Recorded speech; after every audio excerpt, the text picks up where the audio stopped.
నవరత్న ఉంగరాన్ని ధరిస్తే గ్రహపరమైనటువంటి దోషాలన్నీ తొలగిపోతాయా? ఎవరైనా ఈ ఉంగరాన్ని ధరించవచ్చా? నిరభ్యంతరంగా ఎవరైనా నవరత్న ఉంగరాన్ని ధరించవచ్చు అంటుంది శాస్త్రం. నక్షత్రాలకు అనుకూలంగా రత్నధారణ ఒక పరిహారం. శాంతి ప్రక్రియలలో మనం చేసేటటువంటి 5 విధాలుగా ఉండేటటువంటి పరిహార మార్గాలలో 5 ప్రధానమైనది యంత్రం, తంత్రం, మంత్రం, మణిధారణ, ఔషధ స్వీకారం. ఈ 5 మణిధారణ అనేది ఒకటి. మణి, మంత్ర, యంత్ర, తంత్ర, ఔషధములు అనే మనోమార్గంలో కూడా ఈ 5 బోధిస్తుంది పరిహార మార్గం. మణిని ధరించడం, కృత్తికా నక్షత్రం వాళ్ళు కెంపు ధరిస్తే ఉద్యోగం వస్తుంది అనుకుంటారు. రోహిణీ నక్షత్రం వారు ముత్యం ధరిస్తే లాభం కలుగుతుంది అని కూడా భావన చేస్తూ ఉంటారు. రోహిణీ నక్షత్రం, భరణీ నక్షత్రం వజ్రం, ఇలా ఒక్కొక్క నక్షత్రాన్ని శతభిషం, రాహువు, స్వాతి, వైఢూర్యం, గోమేధికం, ఇలా వీటిని అశ్విని, కేతువు, ఈ రూపంలో మూల, మఘ, కేతు నక్షత్రాలు. నక్షత్రం ఏమిటో తెలుసుకొని రత్నాన్ని ధరించడం చిక్కుతో కూడుకున్న అంశం అవుతుంది. జాతక చక్రంలో ద్వితీయ భావంలో ఏ గ్రహం ఉన్నదో ఆ గ్రహానికి సంబంధించిన రత్నాన్ని ధరిస్తే అద్భుతమైన ప్రయోజనం సాధించవచ్చు అని రత్నశాస్త్రం చెబుతుంది.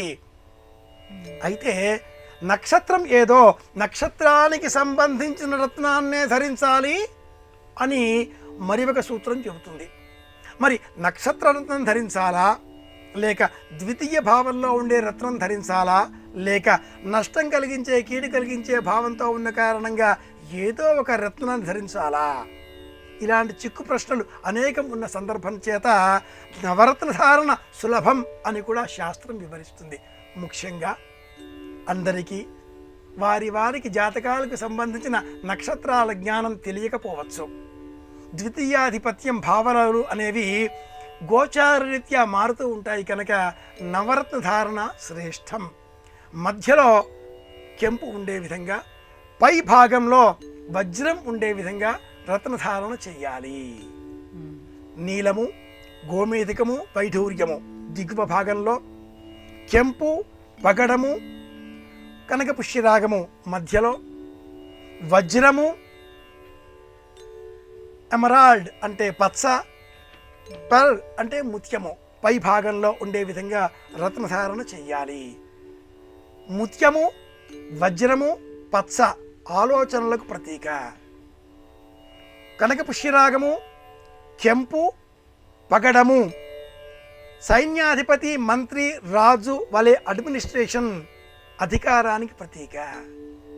నీలము, గోమేధికము, వైఢూర్యము సేవక గుణానికి ప్రతీక. ఈ భావాలతో నవరత్నాంగుళిజకాన్ని ఉంగరం వేలికి ధరిస్తే నవగ్రహాల అనుగ్రహం మనకు లభిస్తుంది.